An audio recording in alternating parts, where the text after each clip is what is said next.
సాతానుడు అనేవాడు ఎవరిని ప్రేరేపిస్తాడు చెప్పండి? దేవునికి విధేయులైన వారిని వాడు ప్రేరేపించలేడు.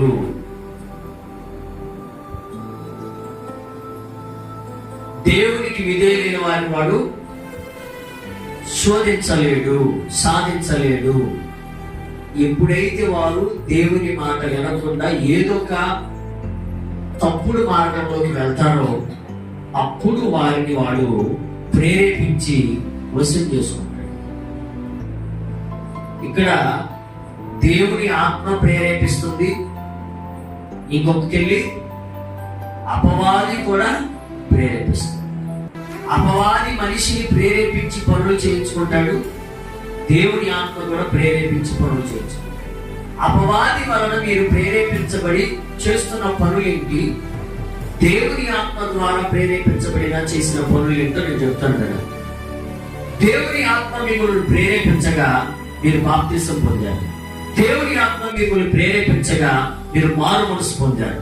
దేవుని ఆత్మ మిమ్మల్ని ప్రేరేపించగా దేవుని సన్నిధికి రావాలని మీరు ఆలోచించారు.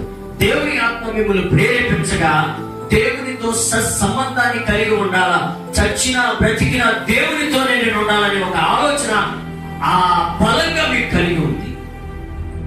ఇలా ఉంటుండగా ఈ ప్రేరేపణను మీరు కంటిన్యూషన్ గా కొనసాగించే క్రమంలో ఏదో ఒక రోజు మీరు సన్నిధికి రాకుండా ఆగిపోయారు, ఏదో ఒక రోజు మీరు సహవాసానికి రాకుండా ఆగిపోయారు.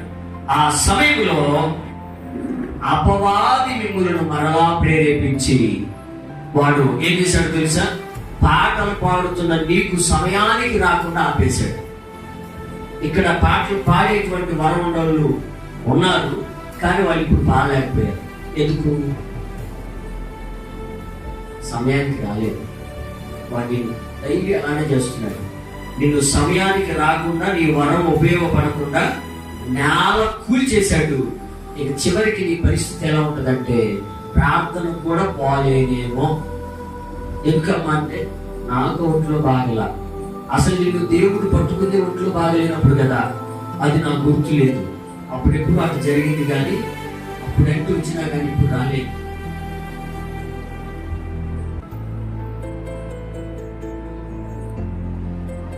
చూసారు?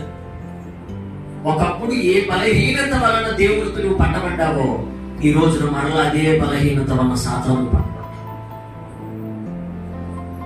ఒకప్పుడు ఏ బలహీనత అయితే దేవుడి యొద్దకు వెళ్ళమని నిన్ను ప్రేరేపించిందో ఇప్పుడు అదే బలహీనత మరలా నిన్ను వద్దొద్దు. ఏం ఉపయోగం ఉంది? అడిగిపోయిన నీకేం అర్థం కావట్లేదు, పడుకో. ఒకప్పుడు ఈ లోక పద్ధతులకు, లోక ఆచారాలకు, అలవాట్లకు బానిసైన నీవు ఈ బ్రతుకు నాకు తని చేతరించుకొని అసహించుకొని దేవుని ఎదురుకు వచ్చారు. మరలా కొద్ది కాలానికి నాకు తలనొప్పి వస్తుంది, ప్రార్థన అంటే ఏమో నాకు తలనొప్పి వస్తుంది, ప్రార్థన అంటే నిద్ర వస్తుంది, ప్రార్థన ఏమోనమ్మా నాకేం వచ్చి పట్టట్లేదు. ఈ మధ్య నాకు ప్రార్థన కోపంగా ఉంటుంది. మరి దేనికి వెళ్తావు? దేనికైనా క్రికెట్కి పోయి వండుకుంటుంది, ఆరోగ్యైతే అష్టాసింహలు ఆడే వండుకుంటుంది, సీరియల్ చూసే వండుకుంటుంది, సినిమా చూసే వండుకుంటుంది. ఓపిక లేకపోయినా కానీ మంది ముచ్చట్లు చెప్పే వాళ్ళు వస్తే శివులు కురుక్కుంటా కూర్చొని ఓపికతో ఈయన వండుకుంటుంది. కానీ ఆ టైంలో రన్న ప్రార్థన పోదారా అంటే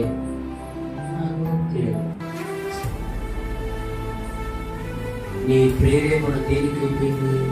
నువ్వు దేనికి ఆకర్షించబడ్డావు? దేనికి నువ్వు బందీ అయ్యావు? దేనికి నిన్ను ఏళ్తుంది? దేవుని ఆత్మ కాదు.